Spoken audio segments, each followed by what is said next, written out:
All right, sweet. This is just a super quick video to show you how I grab potential gross revenue for a property with AirDNA. First thing I use Google Chrome personally. From there, I go to a incognito tab, and then I go to airdna.co.co/Airbnb-calculator.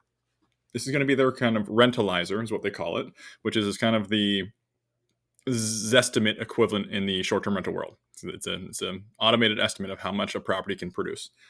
And you can do it with a free account. I normally go through incognito mode because this is a little bit of a quirky system at times. So if we're looking at a property, we'll just make one up right now. We'll say what I'm looking at, 7471 Shadow Lake Drive. Cool. So I'm going to pull on up. This one is a 3-bedroom, 2.5 bath. So I'll do that. And I'll normally go the number of bedrooms plus 2. So, or times 2 plus 2. So 2 people per bedroom plus 2. So I'll say it's 8 people in this one. And I'll hit calculate. So from there, sometimes it loads, sometimes it doesn't. Like I said, it does get a little bit quirky at times. And so now it's saying, like for instance, this one, they're asking 340,000. They're saying you can bring in 46 grand a year. Pretty good numbers overall. You can see it change it to 6 guests from the 8 guests that I had. So you can try to mess around with it. Sometimes when you mess around with it, you have some quirks. I'll see. Hopefully, if there is a quirk, I'll try to fix it. So you go 8 guests, you can see it now says 53,000. And you kind of mess around. Now, these are only variables that AirDNA is pulling, right? So it's bedrooms, bathrooms, and occupancy or capacity. Now, it doesn't have view, doesn't have pool. If you wanted to get the AirDNA membership, you totally can, but they're very small areas and it's very expensive. And for the area that we cover, I've just found AirDNA Rentalizer is enough for me to get the data that I need.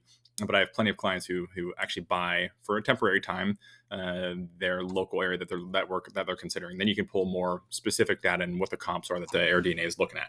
So, anyways, that's the big stuff there. I want to try to see if I can get it to give us an error, and so how you would fix that.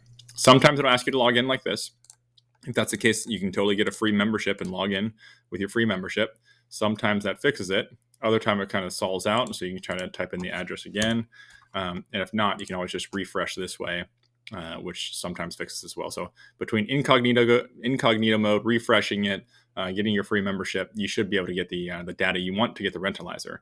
Now, from that Rentalizer, you saw there was, I'll try to pull it up really quickly, 7471 Shadow Lake Drive. The three main points of data that we're getting is annual revenue, average daily rate, and occupancy. And where we live, the seasonality is so aggressive, I don't really look at average daily rate. Occupancy is good to note for sure. This property is a little bit further away from the coast, so 54% is not surprising. But really, I'm comparing apples to apples with the annual revenue. Whereas this does include cleaning fees as well as rental fees. So this is not just rental fees in this. So hope that helps. Talk to you guys soon. See ya.